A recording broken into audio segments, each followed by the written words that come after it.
지난 주일에는 십계명과 율법이라는 제목으로 말씀을 전하면서 우리가 출애굽기 20장에서부터 나오는 십계명과 율법들은 하나님께서 자신과 언약을 맺은 이스라엘에 주신 언약적 규정이다 하는 사실과 함께 그 모든 계명과 율법들을 이스라엘이 지켜야 되지만 어떤 자세로 지켜야 할까 할 때 그거를 여호와 하나님께서 그 애굽에서 종되었던 이스라엘을 구원해내신 은혜에 대한 응답으로 그 모든 율법들과 계명들을 지켜야 됨을 말씀드렸습니다. 자, 근데 이제 우리가 이 십계명과 율법들을 보면 특별히 이제 그 모든 율법들의 요약이라고 할 수 있는 또 모든 율법과 계명들의 모법이라고 할 수 있는 십계명을 우리가 암송도 하고 살펴보지만 사실 이 십계명들을 보면 대부분이 다 하라고 되어 있습니까? 하지 말라고 되어 있습니까? 하지 말라고 하는 그 금지 조항인 것을 볼 수가 있어요. 여러분 이 십계명이 10개의 계명 아닙니까? 이 중에서 하지 말라는 그 금령이 몇 개나 되는 것 같습니까? 안 세어보셨죠? 십계명 중에서 하지 말라는 게 8개입니다. 그러니까 제1계명 너는 나 외 다른 신들 내게 있게 하지 말라. 제2계명 너는 너를 위하여 우상을 만들지 말며 그 앞에 절하지 말라.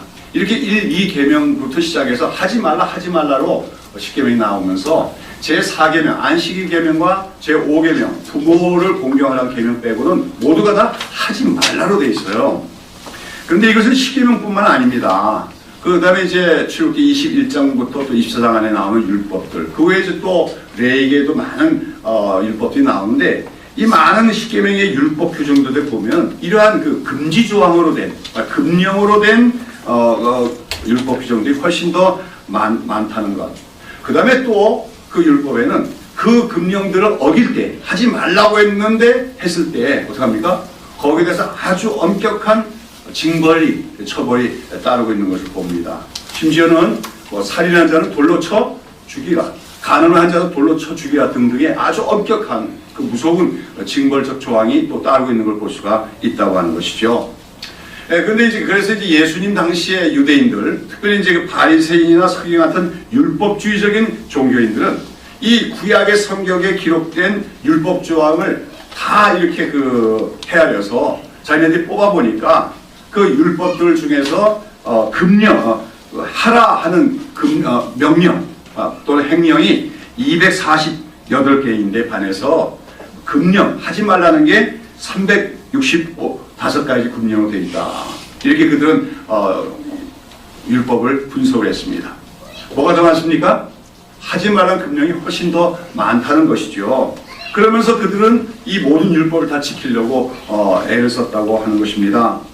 자, 이처럼 여러분 십계명을 비롯한 많은 율법들에 보면 하지 마라, 하지 말라고 하는 금지적인 명령이 많고 또 그것을 어겼을 때는 거기에 대한 처벌과 징벌들, 또 보통 징벌이 아니죠. 돌로 쳐 죽이라든지 이런 그 징벌이 따르기 때문에 많은 사람들이 아직까지 성경을 온전히 이해하지 못한 상태에서 성경을 대하다 보면 특별히 구약 성경만 읽고 율법을 이렇게 보다 보면 율법이나 계명이란 건 어떻게 생각하는 거예요? 이건 굉장히 딱딱하고 엄격한 것이다 하는 생각을 갖기 마련이고 뿐만 아니라 그 율법과 계명을 만들어서 주신 하나님을 어떻게 생각합니까? 하나님도 굉장히 엄격하고 무서운 분이 아닌가 이렇게 생각하기가 쉽다고 하는 것입니다. 그런데 우리 이제 신약 성경으로 가면은 좀 분위기가 달라지죠. 신약 성경에 보면 물론 예수님의 말씀이나 사도들의 가르침에도 보면 하지 말라고 하는 그런 그 금지 명령이 아주 없는 것은 아닙니다.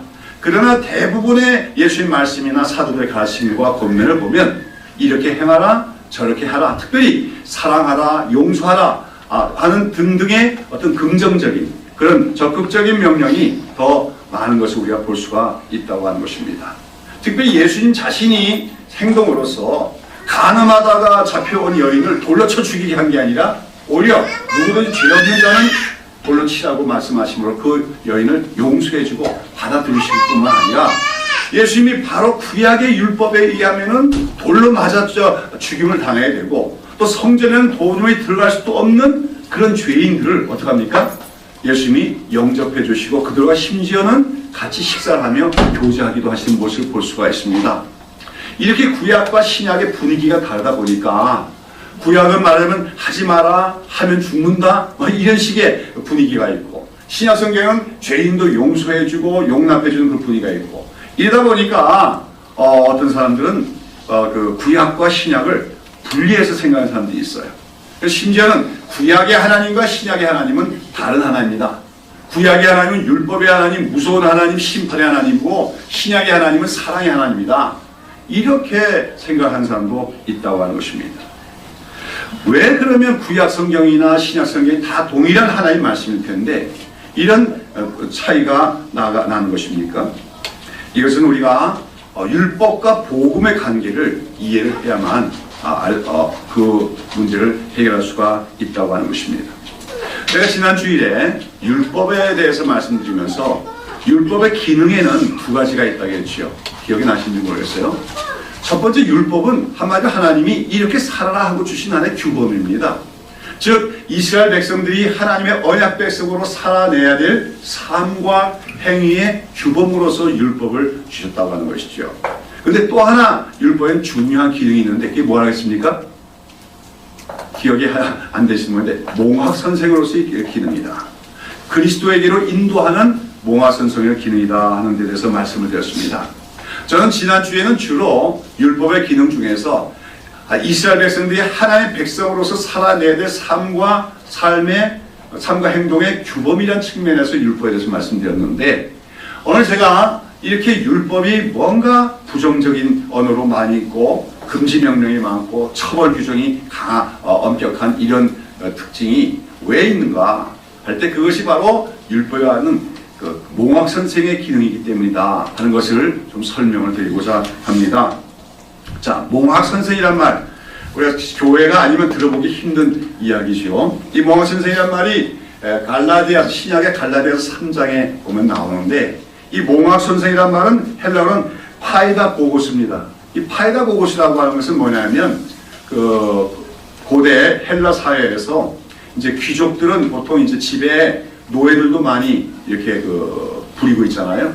그런 가운데 자기 어린 자녀들, 아직 장성하지 않은 어린 자녀들을 이제 초등학문, 이제 우리나라로 하면 국어를 가르치고 또 기본적인 어떤 초등학문들을 가르치는 데 있어서 그걸 일을 누구에게 맡기냐면 노예들 중에서 조금 지식이 있는, 이제 왜냐하면 이제 그 고대 사회에서는 전쟁이 나면은 다른 나라를 정복하면 그 나라에서 엘리트와 같은 사람들 다 이렇게 노예로 삼게 되니까 그 노예들 중에는 그렇게 공부를 많이 한 그런 학식이 있는 노예들도 있습니다.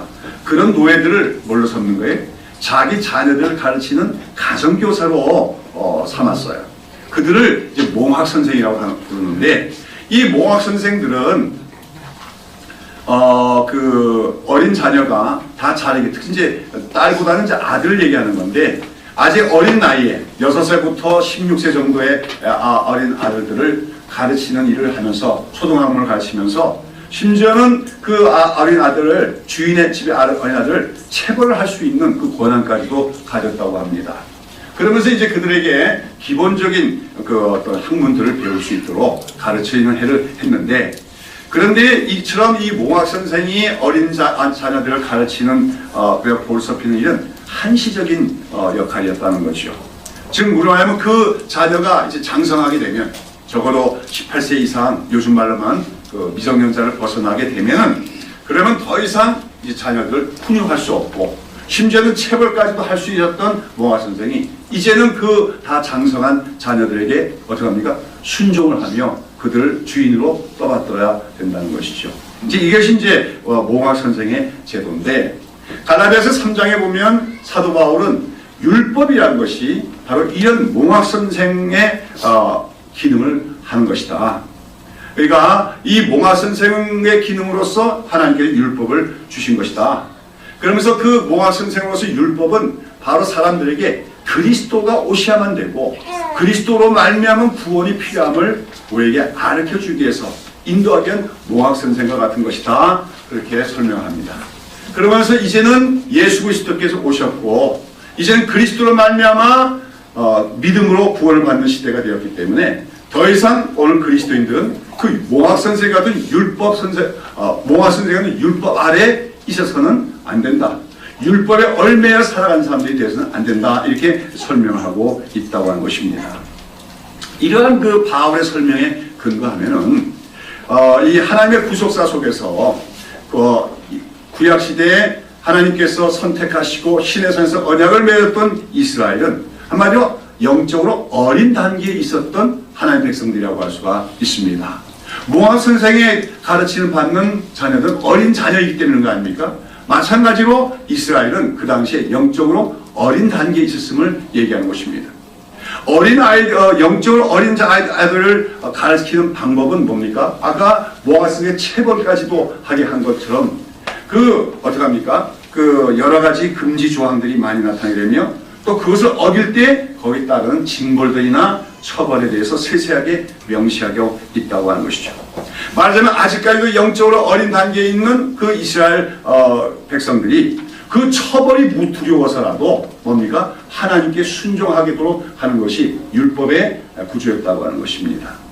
자, 그런데 우리가 알다시피 그 율법에 보면은 그 율법이 이렇게 하지 말라 저렇게 하지 말라 하고 그걸 어기면은 어떻게 될 겁니까?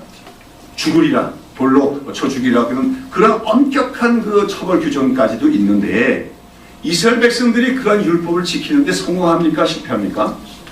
결국 이스라엘 역사는 그 율법들을 다 지키는데 실패한 거예요.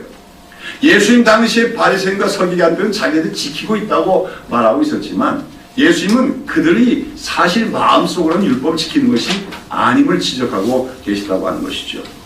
자, 그러면 결국은 실패하고 말 것인데 그러한 지키기가 힘든, 까다롭고 힘든 율법을 왜 하나님께서는 이스라엘 백성들에게 주신 것이냐? 그것은 바로 몽학 선생의 기능이다. 즉 율법을 주신 것은 어떤 면에서는 그 율법을 지키라고 주신 측면도 있지만 또 다 반대로는 사람이란 결코 그 율법들을 지킬 수가 없고 그래서 그 율법을 지킴으로 사람이 의에 이를 수가 없는 것이다. 그러므로 사람에게는 또 모든 율법이 규정하는 것들이 다 죄고 그 죄는 사실상 다 죽어야 마땅한 심각성을 갖고 있다 하는 것을 알리기 위해서 율법이 주어졌다는 거죠. 그런 가운데 사람이 율법을 지키려고 애를 쓰면 애를 쓸수록 율법을 지킬 수 없음을 알게 하는 것도 율법의 기능이라는 거예요. 결국은 율법을 지켜서는 내가 의에 이를 수 없고 하나님께 가까이 갈 수 없음을 깨닫게 될 때 그때 이제 필요한 것이 무엇입니까? 믿음이라고 하는 것이죠. 오직 믿음으로만 의롭다함을 얻고 오직 믿음으로만 하나님께 가까이 감을 얻는 것. 바로 이러한 필요성을 깨닫게 하기 위해서 율법의 그런 엄격한 업용성이 주어진 것이다. 이렇게 우리가 설명할 수가 있다고 하는 것이죠. 그러면서 사실 율법을 올바로 깨달은 사람은 그 율법을 통해서 오히려 누구의 필요성을 발견하게 되는 겁니까? 예수 그리스도의 필요성을 발견하게 되고 우리가 하나님 앞에서 의롭게 되는 것은 우리가 율법을 지켜서가 아니라 예수님을 믿음으로만 의를 얻을 수 있다 하면서 깨닫게 하는 기능이 바로 율법 안에 있다. 이것을 몽학 선생의 기능이라고 이제 사도 바울은 설명을 했던 것입니다. 여러분, 이처럼 하나님께서 아직 영적으로 어린 단계에 있는 이스라엘을 대하심에 있어서는 율법의 엄한 규정으로 대하셨다 하는 것을 우리가 볼 수가 있는 것이죠. 사실 이것은 우리가 오늘 가정교육에서는 거꾸로 해요. 우리가 오늘 우리 가정에서 자녀들을 양육하는 데 있어서는 이것은 하면 안 돼, 이런 일을 하지 말라 하는 그런 부정적인 태도로 자녀들을 키우는 것은 대단히 좋지 않은 양육 방법이라고 할 수가 있습니다. 가능하면 우리들 자녀들 양육할 때 올바른 원리를 늘 가르치되 그러나 전체적으로는 그 자녀들을 품어주고 용납해주고 격려하는 그러한 분위기 속에서 자녀들을 가르칠 수 있어야 돼요. 자, 근데 이제 제가 어렸을 때 교회를 다니면서 이렇게 제가 본 바에 의하면 수많은 한 몇십 년 전의 일입니다만은 수많은 기독교인들 가정들 중에서도 아주 잘 믿는다고 하는 경건하다고 하는 가정일수록 보면은 그 가정에서 자녀들에게 엄격한 규율을 강조하면서 앞서 말한 것처럼 이거 하면 안 되고 저거 하면 안 되고 하는 그런 식으로 가르치며 훈육을 하는 그런 신앙 교육을 시킨 그런 가정이 많았던 것을 제가 목격을 했습니다.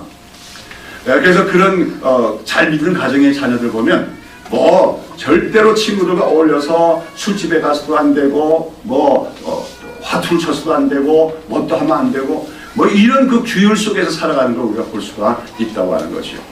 근데 그 다음에 가만 살펴보니까 그게 바로 율법주의적인 교육인데, 그런 가정에서 자란 자녀들이 신앙생활을 잘하느냐? 두 개예요. 하나는 완전히 그냥 세상으로 나가버리는, 반발해서 나가는 사람들이 있느냐 하면, 반대로 교회 안에서 정착을 하고 교회에서 부모를 따라서 이제 자기도 교회에서 쟁법 중직자도 되는 경우 있는데, 그런 사람들이 대부분 어떻게 합니까? 아주 율법주의적인 신앙의 성향이 되는 걸 봅니다. 그러면서 자기도 엄격할 뿐만 아니라 다른 사람에 대해서도 굉장히 엄격해가지고 다른 사람들에 대해서 비판하고 정죄하는 그런 성향의 사람이 되는 것을 많이 보았어요. 가정에서 그래서 우리가 이렇게 율법주의적인 그 방식으로 교육을 하는 것은 올바른 방식이 아니다. 특히 신약시대의 복음적인 우리가 신앙 안에서는 그것은 올바른 방식이 아니라고 얘기할 수가 있다고 하는 거죠. 왜냐하면 그 율법주의적인 신앙은 한마디로 어떤 상태에 있는 신앙과 같아요? 어린아이와 같은 신앙 상태와 같기 때문인 것입니다. 그러나 우리가 그래서 오늘 우리가 살고 있는 신약시대에는 더 이상 율법이 우리를 지배하는 시대가 아님을 기억해야 됩니다. 그리스도께서는 우리를 우리 십자가에 죽어주심으로 우리를 죄와 사망과 그 마귀로부터의 속박으로부터 해방시켜 줄 뿐 아니라 율법의 저주로부터도 우리를 해방시키시는 것을 우리는 알아야 됩니다. 그러므로 이제는 우리는 어떻게 삽니까? 우리는 더 이상 그 율법에 대한 속박 속에서 율법에 나오는 어떤 징벌과 처벌들이 무서워서 율법을 지키는 것이 아니라 오직 우리는 예수 그리스도의 복음과 그리스도의 믿음으로 말미암아 성숙한 하나님의 자녀들로서 하나님을 섬겨야 된다고 하는 것이죠. 다시 말해서 우리는 율법에 얽매여 살거나 율법에 따른 그 처벌이나 징벌이 두려워서 교회도 일도 열심히 하고 무슨 어떤 종교적 규칙들을 지키는 것이 아니라 장성한 아들이 하나님 아버지를 사랑하는 마음에서 자발적이고 기쁜 마음으로 아버지의 뜻에 순종하는 것처럼 하나님을 섬기는 그런 사람들이 되어야 된다. 그런 신앙이 바로 복음적인 신앙이라는 것을 우리는 깨달아야 할 것입니다. 이러한 그 율법과 복음의 관계, 이 율법적 신앙과 복음적 신앙의 차이, 이걸 우리가 아주 잘 설명해 줄 수 있는 이야기가 바로 누가복음 15장에 나오는 돌아온 탕자의 이야기입니다. 여러분, 우리가 이제 너무 잘하는 얘기죠. 돌아온 탕자. 근데 사실은 이 누가복음 15장에 나온 돌아온 탕자의 얘기는 사실 제목이 돌아온 탕자의 얘기가 아니고 두 아들의 이야기다. 이렇게 제목을 삼으면 더 적합하다고 할 수 있어요. 두 아들의 이야기. 자, 우리가 그 얘기 너무 잘 알지요? 어떤 집에 아마 그 아버지는 굉장히 부유하고 큰 집이었습니다. 가문이었습니다. 그 집에 아들이 둘이 있었는데 어느 날 이 중에 작은 아들이 아버지에게 아주 당돌한 요구를 해왔습니다. 어떤 걸 요구했지요? 아버지 유산을 나에게 나눠주십시오. 여러분, 유산이라고 하는 것은 언제 받을 수 있는 거예요? 아버지가 죽어야 받을 수 있는 거예요. 그런데 이 둘째 아들이 뭐라 합니까? 어차피 아버지 죽고 나면 그 유산 나한테 돌아올 건데 그 유산 미리 달라고 얘기하는 겁니다. 뭐 하겠다는 겁니까? 내가 그 유산을 받아서 그 많은 돈을 갖고 나가서 세상의 맛을 좀 봐야겠다는 거죠. 세상에 가면 즐거운 일도 많고 향락도 많다는데 내가 다 누려봐야겠다는 겁니다. 이것은 무슨 당돌할 뿐만 아니라 당돌한 것 이상으로 무례하고 아주 불경스러운 그런 요구라고 할 수가 있겠지요. 근데 아버지는 어떻게 했습니까? 그 아들의 요청을 받아들였습니다. 그래서 그 아들이 받을 몫에 대해서 유산을 미리 줬다는 거죠. 자, 그래서 이 둘째 아들은 어떻게 했어요? 이 수많은 재산을 미리 받아가지고 아주 희낙낙하면서 집을 떠나갔습니다. 말하면 뭡니까? 나는 아버지 집에 살지 않으면 더 행복할 수 있다. 아버지 없이도 나는 얼마든지 아름답게 멋진 삶을 살 수 있다. 그러고 나서 멀리 이방 나라로 가서 그 이방 나라에는 향락도 많고 즐거움도 많고 그런 곳입니다. 그 돈을 쓰면서 즐거운 한때를 지냈지요. 그러나 어떻게 됐습니까? 갖고 있던 돈이 다 탕진됐습니다. 그리고 그 나라에 큰 흉년이 왔습니다. 그러다 보니 이제 이 사람이 말하면 실업자가 되었는데 써주는 사람이 없어요. 그래서 나중에는 돼지 움막에 가서 돼지들 치면서, 그것도 싹을 받는 게 아니라 돼지들을 치면서 돼지들 주는 그 여물을 같이 먹는 그런 신세까지 전락했습니다. 사는 게 아니죠. 차라리 죽는 게 나을 지경이 됐는데, 이때 이 아들이 누구 생각났습니까? 아버지가 생각난 거죠. 아, 나에게는 아버지가 있었지 않는가. 그동안 그는 아버지를 잊고 살았습니다. 아버지 없는 존재처럼 살았습니다. 그러나 이제 그 절망적인 상태에서 그는 아버지를 생각하게 됐고, 내 아버지 집에는 정말 종들도 많고, 우리 아버지 집에서는 종들마저도 어떡합니까? 굶주리지 않고 살 수 있는데 나는 어쩌다가 이렇게 되었느냐.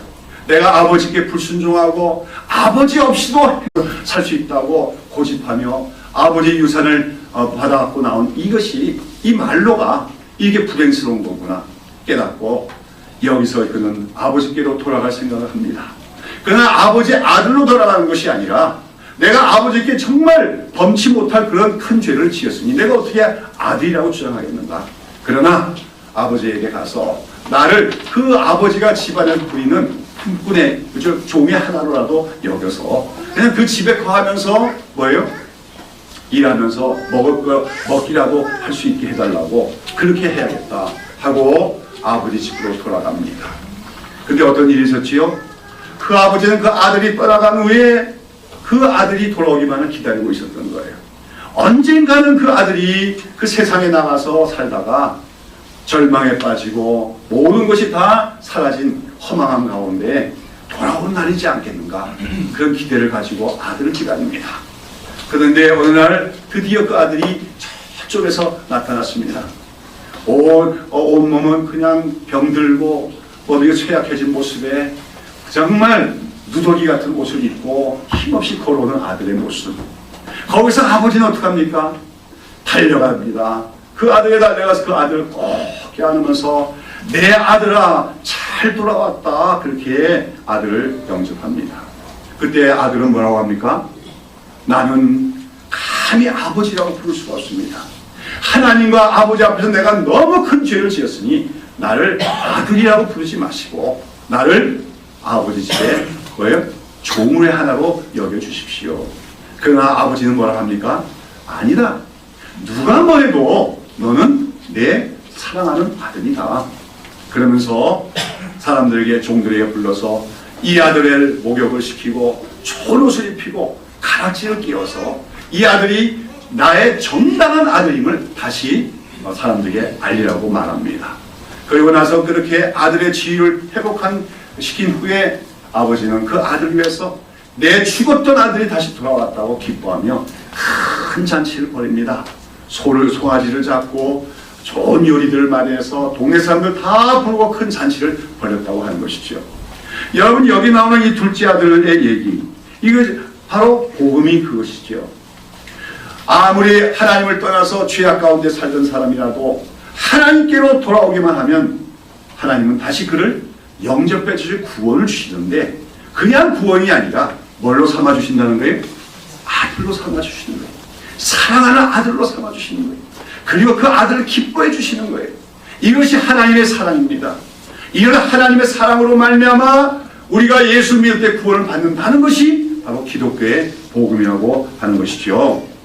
그래서 이 비유가 그렇게 복음에 대한 좋은 비유인데, 바로 예수님 당시에 수많은 죄인들이 있었습니다. 유대인들이 보기 죄인이에요. 이방인들 또는 세리와 창기들, 이들이 볼 때는 유대인들이 볼 때 이들은 도무지 천국에 들어갈 수가 없는 자들이었지요. 그러나 예수님은 그들을 맞이해 주십니다. 예수님이 하나님의 아들이라는 것을 믿고 하나님이 보내신 사람이라는 걸 믿고 예수께 나와 말씀을 듣는 자들을 다 품어주시며, 너희들이 이전에 어떤 삶을 살았든지 간에 어떤 죄를 지었든지 간에 이제 나를 믿고 하나님을 아버지라고 부르면은 너희들이 다 구원을 받고 하나님 나라를 기업을 받게 될 것이라고 그들에게 소망을 주며 구원을 선포해 주셨다고 하는 것입니다. 여러분, 돌아온 둘째 아들의 얘기는 바로 그런 복음의 얘기지요. 근데 예수님의 이야기는 거기서 끝나지 않습니다. 그 다음에 어떤 일이 있습니까?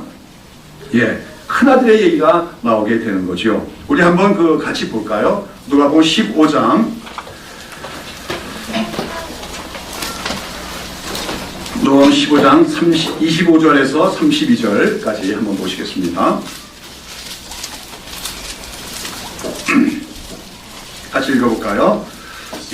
맏아들은 밭에 있다가 돌아와 집에 가까워왔을 때 풍류와 춤추는 소리를 듣고 한 종을 불러 이 무슨 일인가 물은데 대답하되 당신의 동생이 돌아왔음에 당신의 아버지가 그의 건강한 몸을 다시 맞아들게 됨을 인하여 살진 송아지를 잡았나이다 하니 저가 노하여 들어가기를 즐겨 아니하거늘 아버지가 나와서 권한데 아버지께 대답하여 가로되 내가 여러 해 아버지를 섬겨 명을 어김이 없거늘 내게는 염소 새끼라도 주어 나와 내버서 즐기하시니 없더니 아버지의 살림을 창기와 함께 먹어버린 이 아들이 돌아오매 이를 위하여 살찐 송아지를 잡으셨나이다.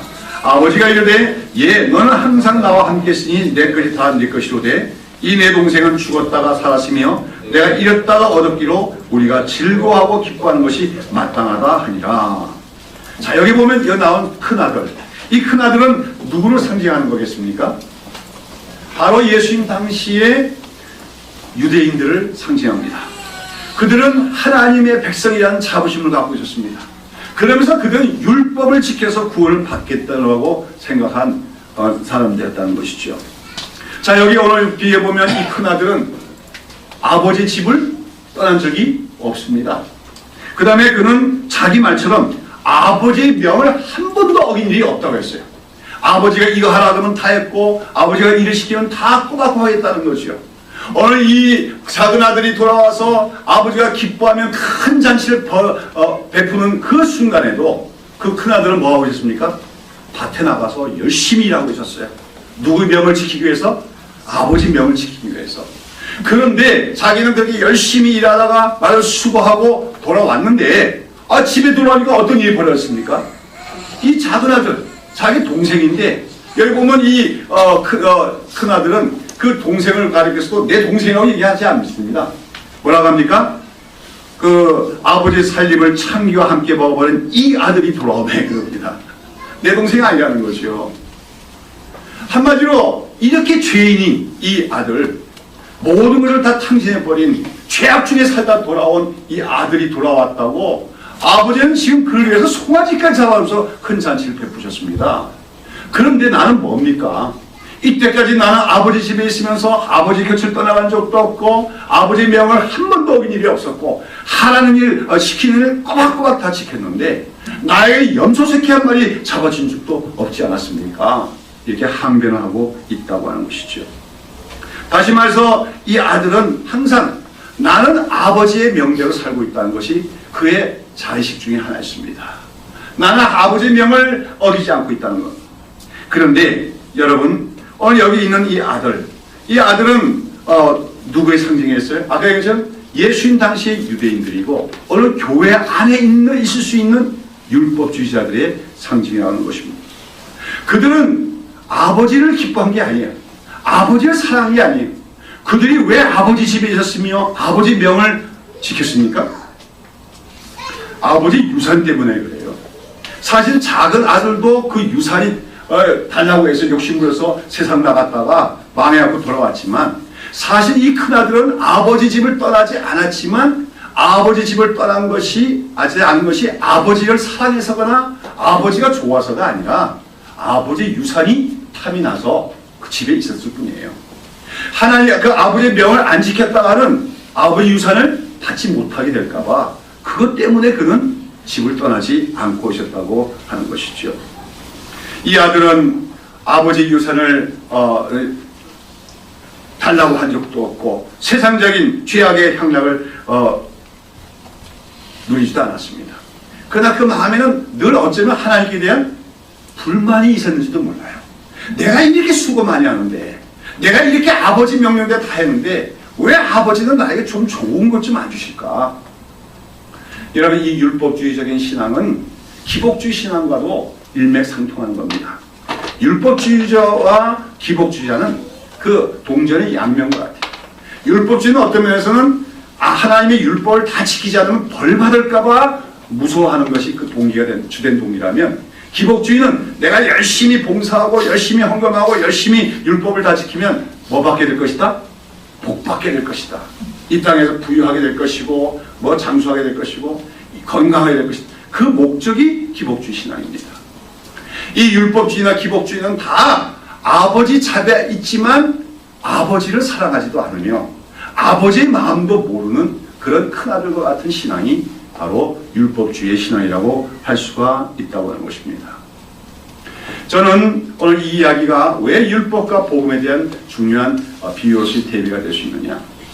물론 예수님의 얘기는 여기서 이렇게 끝납니다. 아주 예수님이 재미있게 처리하고 있는데, 그 아들 불평하니까 투덜대니까 항변하니까 아버지가 뭐랍니까?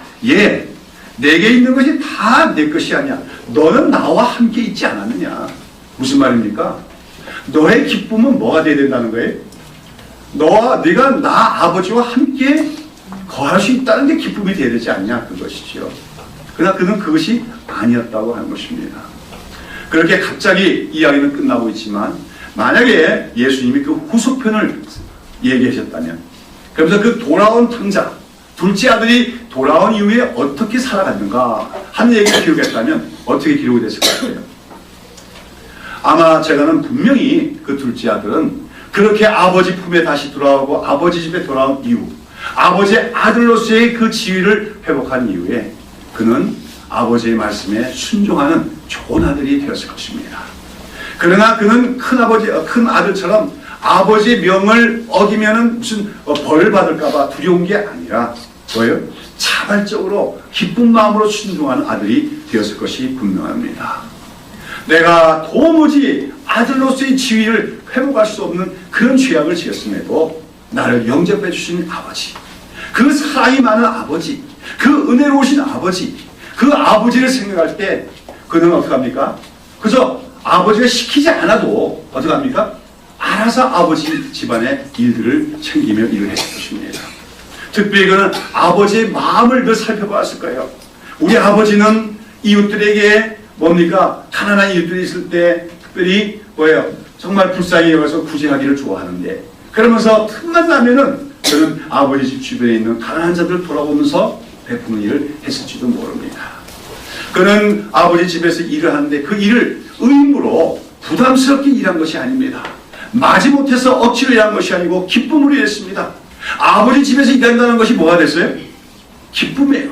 보람이에요. 즐거움이에요.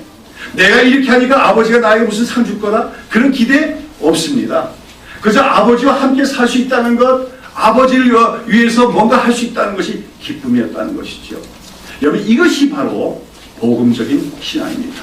이것이 바로 장성한 자의 믿음임을 우리가 기억해야 될 줄로 믿습니다. 내가 하나님의 명대로 지키지 않으면 벌을 받을까봐 무서워서, 아니면 또는 내가 하나님의 말씀대로 이것도 지키고 저것도 지키고 하면은 복 받을까봐, 이렇게 어떤 신앙의 동기가 되는 신앙은 모두가 율법주의적인 신앙이요, 어린 아이와 같은 신앙입니다. 그러나 이제 우리가 더 이상 그런 어린아이의 신앙에 있어서는 안 된다는 것이요. 우리가 예수 그리스도를 믿어 구원을 받은 하나님의 백성들은 본질적으로 새 언약의 백성으로서 더 이상 율법에 매인 어린아이 같은 신앙이 아니라 장성한 자의 아들의 마음으로 하나님을 섬길 수 있는 우리가 되어야 됩니다.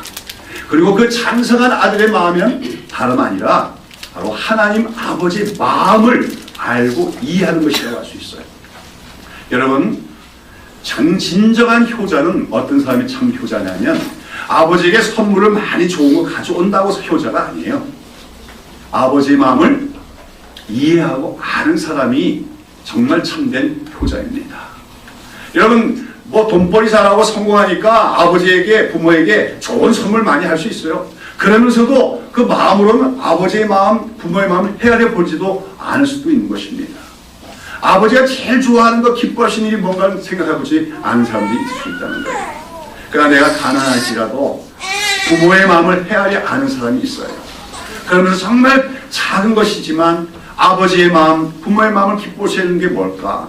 그것을 궁리하고 그걸 드리기를 기뻐하는 사람, 그게 참된 교사가 아니겠습니까?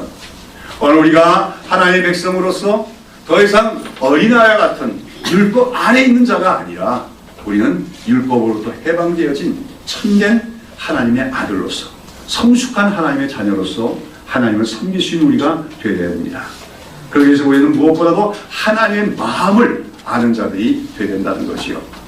그런 가운데 우리가 사실 구약 율법을 이렇게 외경을 보면은 아까 얘기한 것처럼 이 구약을 보면 하지 말라, 하면은 벌을 받는다, 죽는다 등등의 금지 조항이 많고 엄격하고 딱딱한 것 같이 여겨지지만 우리가 이제 복음을 이해한 관점에서 오직 우리가 믿음으로 구원을 받을 수 있고 우리가 어떤 죄인일지라도 예수 그리스도의 피로 말미암아 그 죄가 용서받고 하나님의 자녀로서 그 지위가 회복된다는 이 놀라운 복음의 원리를 온전히 이해하게 되면, 그리고 그렇처럼 우리를 돌아온 둘째 아들을 사랑으로 맞이하는 그 아버지처럼 사랑과 긍휼이 많으신 분이 우리 하나님이라고 우리가 알게 되면, 그런 복음적 시각에서 율법을 다시 보게 되면 그 율법 속에는 우리 하나님 아버지의 마음이 나타나 있는 것을 우리가 발견하게 되는 것입니다.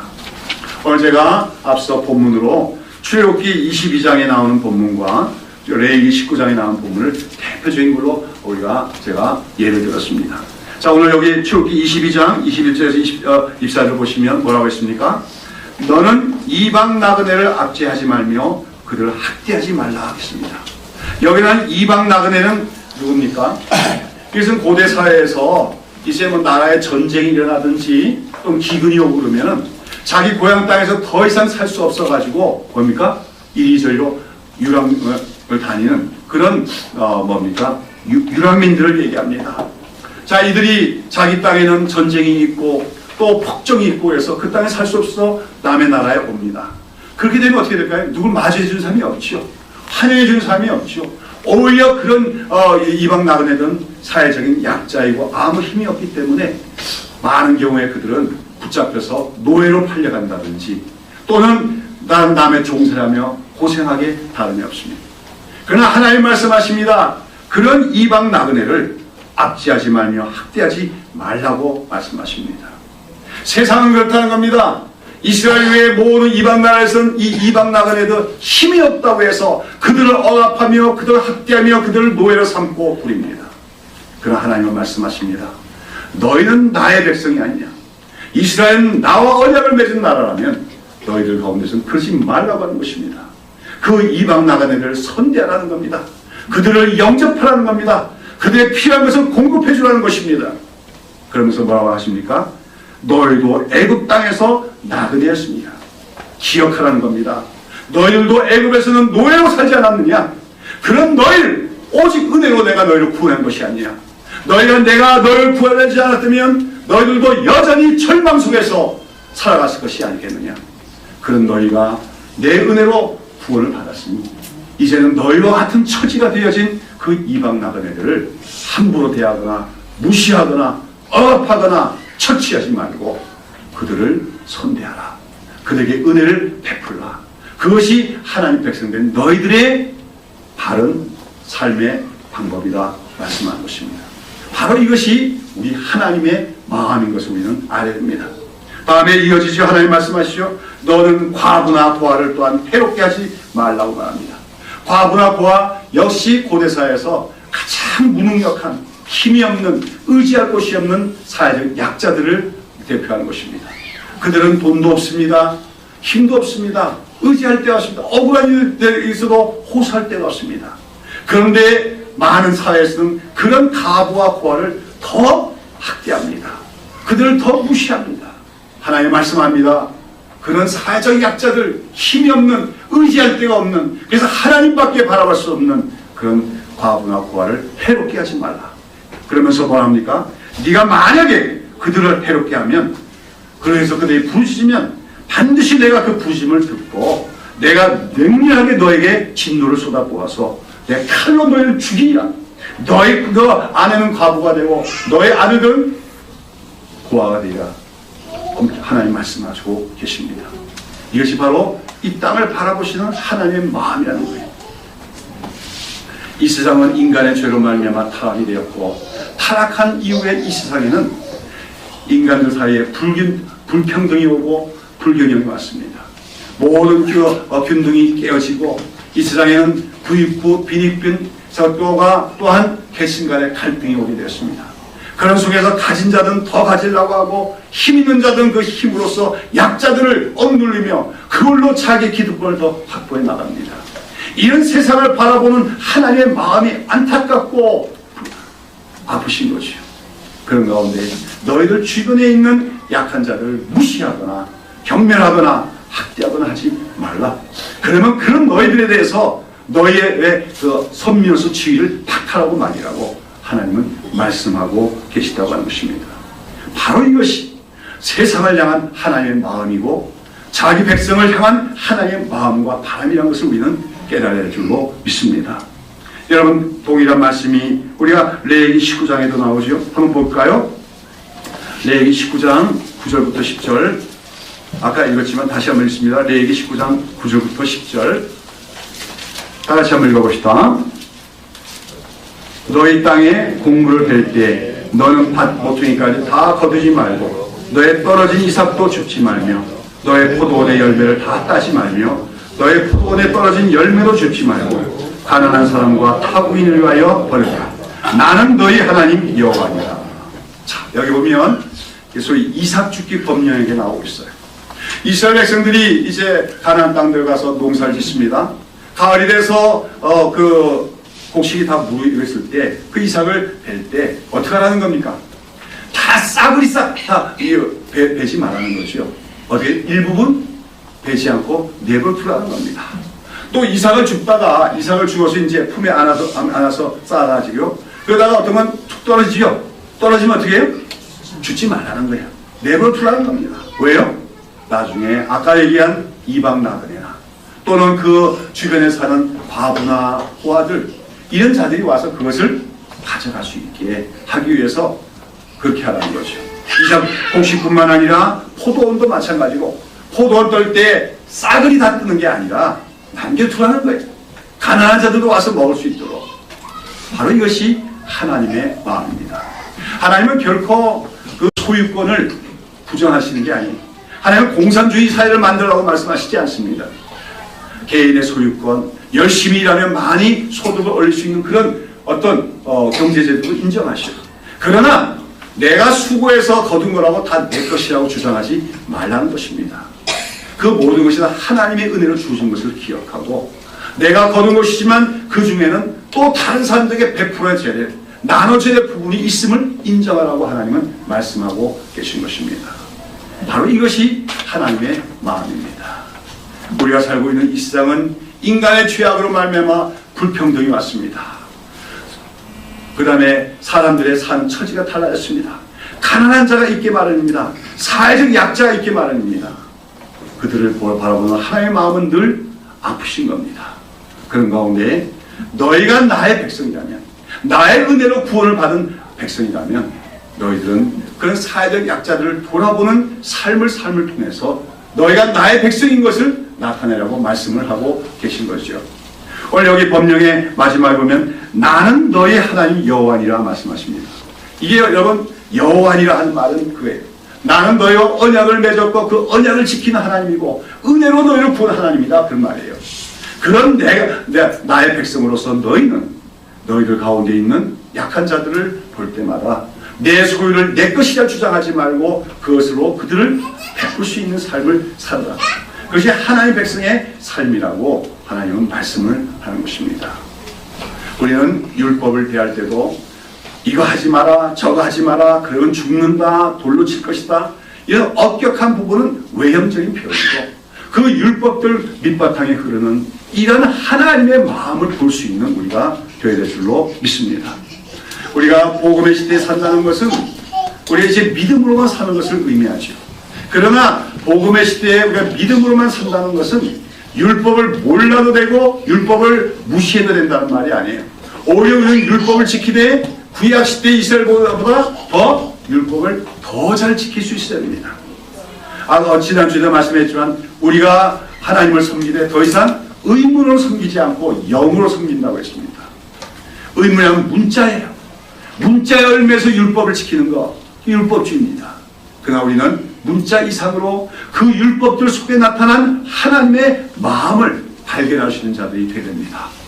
특별히 이 땅을 바라보시는 하나님의 그 안타까운 마음, 하나님의 그 긍휼하신 마음, 약자들에 대한 하나님의 안타까운 마음, 이것을 우리가 이해하고 우리가 갖고 있는 모든 삶을 통해서 그런 하나님의 사랑과 긍휼을 나타내는 삶을 살아갈 때 우리는 율법을 영적으로 지키는 자요, 온전히 지키는 자요, 장성한 하나님의 아들이라 부를 수가 있는 줄로 믿습니다. 여러분, 오늘 여러분 하나님의 자녀입니까? 아니면 하나님의 아들들입니까? 제가 자주 말씀드리지만 성경에는 하나님의 자녀란 말이 나오고 하나님의 아들이란 말이 나오는데 조금은 의미가 달라요. 아까도 얘기했던 하나님의 자녀는 영어로 하면 children of God 또는 child of God입니다. child of God에게는 훈육이 필요해요. 엄격함이 필요해요. 몽학선생이 필요할지 몰라요. 그러나 하나님의 아들은 장성한 자입니다.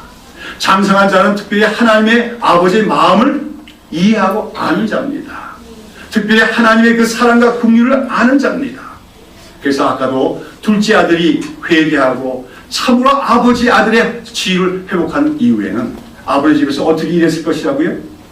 뭘 보상을 바라고 대가를 바라고 일하는 게 아니라 그래서 아버지 마음에 기뻐하는 일이 뭘까? 그걸 살펴서 자발적으로 기쁨으로 일하는 것, 그것이 바로 복음적인 신앙의 자세인 것처럼 오늘도 우리가 성경을 연구하는 목적은 바로 그 성경들 속에 또 율법들 속에 나타난 하나님의 마음을 발견하고자 함임을 알아야 됩니다. 그러면서 말씀의 연구를 통해서 하나님의 마음을 알아가야 돼요. 그리고 기쁨으로 자발적으로 하나님의 뜻에 순종하는 주의 백성들이 될 때 우리는 더 이상 연약하고 어린 하나님의 자녀가 아니라 장성한 성숙한 하나님의 아들로 불릴 수 있는 줄로 믿습니다. 특별히 장성한 하나님의 아들들은 하나님의 마음을 알고 특별히 그 하나님의 사랑에 의해서 강권되어진 삶을 사는 사람이라고 얘기할 수가 있습니다. 여러분, 우리 고린도후서 5장 13절부터 15절을 한번 보시도록 하겠습니다. 고린도후서 5장 13절부터 14절, 15절 13절, 14절 같이 읽겠습니다. 시작. 우리가 만일 미쳤어도 하나님을 위한 것이요 만일 정신이 온전하여도 너희를 위한 것이니 그리스도의 사랑이 우리를 강권하시는도다. 우리가 사랑받건대 한 사람이 모든 사람을 대신하여 죽었은즉 모든 사람이 죽은 것이다. 여러분, 사도 바울은 그리스도의 사랑이 우리를 강권하시는다. 이 강권한다는 말은 뭐냐면 영어로 컴펠인데 이거 막 몰아내는 걸 의미합니다.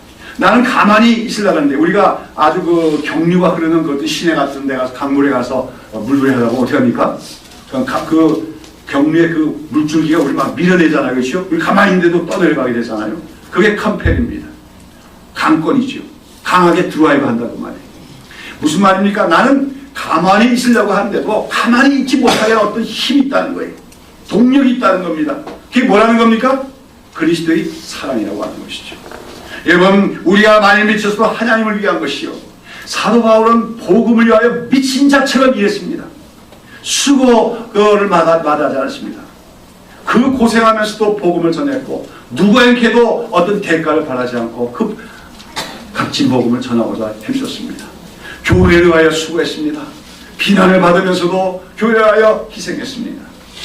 자기를 보고 누가 미친다고 할지라도 자기가 그렇게 수고를 할 수밖에 없는 것은 그리스도의 사랑이 나를 강권하시기 때문이라고 얘기합니다. 오늘 우리 그리스도인은 우리 성숙한 하나님의 자녀들은 그리스도의 사랑에 강권된 자, 하나님 아버지 사랑에 강권된 자가 되어야 돼요. 내가 그냥 사는 게 아니라 가만히 있을 때 하나님의 사랑이 나를 가만히 있지 못하게 하는, 그래서 내가 이웃들에게 사랑을 베풀지 않을 수 없고, 그래서 내가 복음을 위하여 수고하지 않을 수 없고, 교회를 위하여 봉사하지 않을 수 없는, 그래서 그것도 기쁨과 자발적인 마음으로 봉사하는 그런 하나님의 백성이 되어질 때 우리는 온전한 그리스도인이요 장성한 하나님의 아들이 될 수 있는 줄로 믿습니다. 자, 여러분, 오늘 율법과 복음의 관계를 온전히 이해하고 율법을 대하더라도 율법의 문자에 얽매는 것이 아니라 그 율법 속에 녹아있는 우리 하나님의 마음을 이해하고 깨닫는 여러분 되시기를 바랍니다. 그래서 그 하나님의 마음을 알기에 그 하나님의 사랑에 응답하는 자세로서 하나님의 말씀에 순종하기를 기뻐하는 즐거움으로 그 뜻에 순종하는 삶을 살아가는 우리 모든 성숙한 그리스도인 하나님의 아들들이 다 되시기를 예수님의 이름으로 축원합니다. 기도하십니다.